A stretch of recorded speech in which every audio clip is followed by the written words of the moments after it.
I'm Marcus Smith, and this is Constant Wonder. This month, with Christmas drawing near, join me on a journey called Advent. Constant Wonder is marking this venerable tradition, a calendar of hopeful anticipation with daily short episodes, a new Advent experience every day, all the way through the 25th. Together with special guests, we're seeking out the wonder and awe felt by so many people during this season of hope, reverence, peace, and goodwill. It's December 10th. Amber and Seth Haines are the authors of The Deep Down Things, Practices for Growing Hope in Times of Despair. On day 5 of our Advent series, we heard from Amber Haines about a pilgrimage she undertook in Italy that led to a profound experience of forgiveness. In this conversation, we hear from them both, Amber and Seth together, and our focus is silence. Maybe it's also about listening. The two are closely intermingled, of course. Listening just isn't easy whenever noise abounds, and most particularly, I suspect, if you are the one making the noise yourself. Amber, when you first met Seth, just how quiet a guy was he? He was zero quiet. Is that so? He was maybe the loudest person in the room, but like in a cool way. It was very attractive still, but just gregarious and knew how to command a room. Well, if we're going to be talking about the value of silence, we have a problem here, don't we, Seth? We do.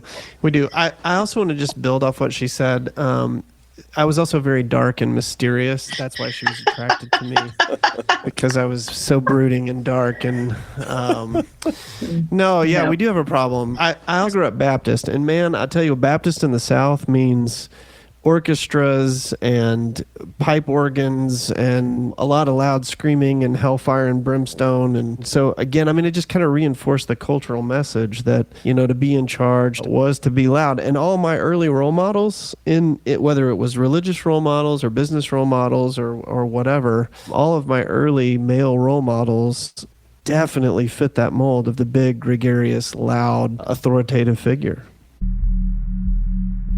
My first unintentional and yet amazing, wonderful, awe-inspiring experience of silence was back in the soybean fields of the Arkansas River Valley when I was in high school. It was the dirtiest summer job I've ever had. They gave me a truck, they gave me a tiller, and they sent me into the fields in the river bottoms where well heads had been stuck to pump and move, natural gas and petroleum products from the river valley to the good people of Arkansas.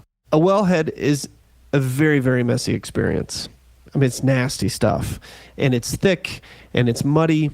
And so my entire job was to step into this sludge and to sprinkle this powder on it, which was supposed to be dormant microorganisms.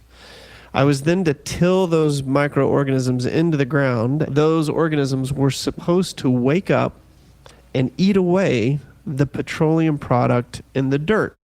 They gave me the nastiest truck because, of course, they were sending me into the nastiest area. And so this truck had no radio. It had no amenities. It was essentially just 4 wheels and an engine and a bed big enough to carry a tiller.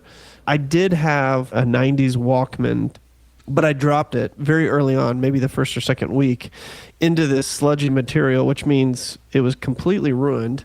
So I spent the entire summer really just in silence, just in these fields, working with no sound other than the hum of an engine or the tiller roar. But when those were off, it was just birds and wind and the occasional cow. And it was really a sacred space. It was a really quiet space. I wouldn't have called it a sacred space at 18 years old, but the older I've gotten, the more I've come to understand that was really like my first experience with the sacredness of intentional silence. Fair to say then, at least in retrospect, and despite your boisterousness as a young man, safe to say you had felt that summer, maybe other times too, the power, the value of silence, and you felt it pretty early in life. I did. In fact, I actually started to connect it back with some of my earlier experiences. Some of those were religious experiences. So I think I just got my driver's license, and there was a big party that night. All the people were going to be there, and so it was kind of the place to be. But there was also this monk who played classical guitar, and he was playing at the local church. And so I decided to go and listen to him play guitar, which was very quiet. It wasn't silent, but it was a very quiet experience, meditative experience. And I decided to do that instead of go to the party.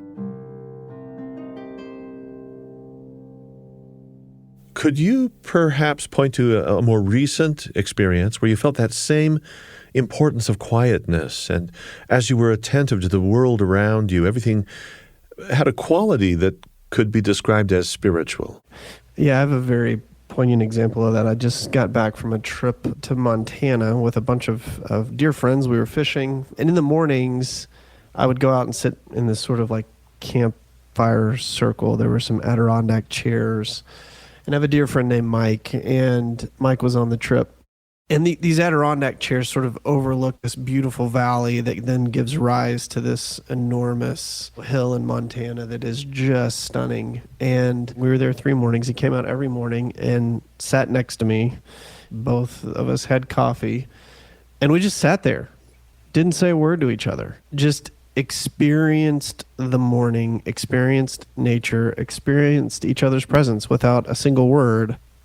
And at the end of the trip, I just told him how grateful I was for, shared silence among friends, because it was such a good moment of feeling like the expectations of entertainment or conversation or whatever the thing wasn't as important as presence. And I think that's the big lessons of silence. Silence frees us from expectations.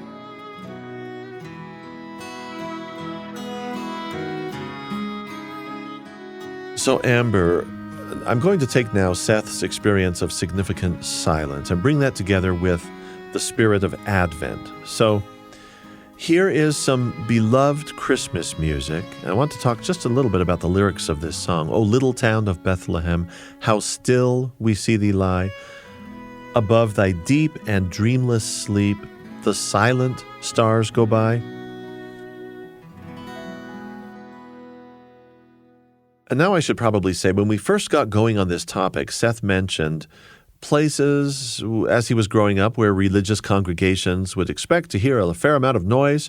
And I myself, I know, and I enjoy what it feels like to hear a great big pipe organ, those gigantic vibrations that go right down into the pews.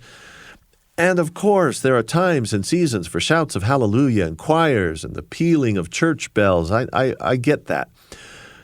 I'm thinking about now, though, the book of Ecclesiastes, where it mentions things like a time to weep and a time to laugh, a time to mourn, a time to dance, a time to speak and a time to keep silent.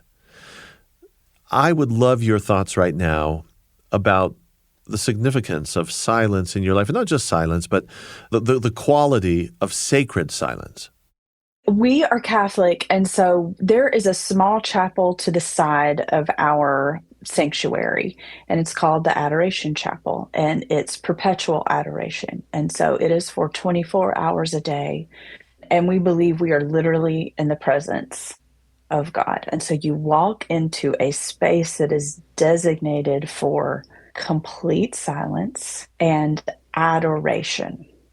And something about that set aside space, it is actually life-changing. It is healing. And it's amazing that you don't hear anything. I mean, you'll hear the bench squeak or something, but you will walk in and be alone sometimes, but you walk in and see, I've seen people just in utter devastation, that just bringing everything that is deep down up to the surface, but as like an offering in a space set aside for silence. And so that has been the thing that I believe has trained both of us the most.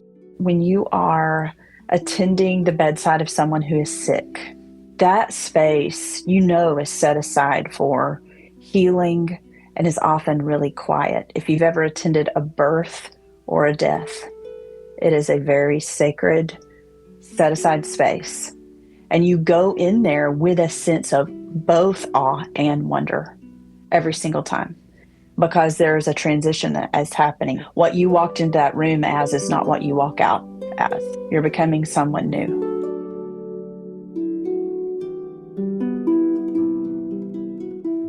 We're so glad to have you along for our Advent series here on Constant Wonder.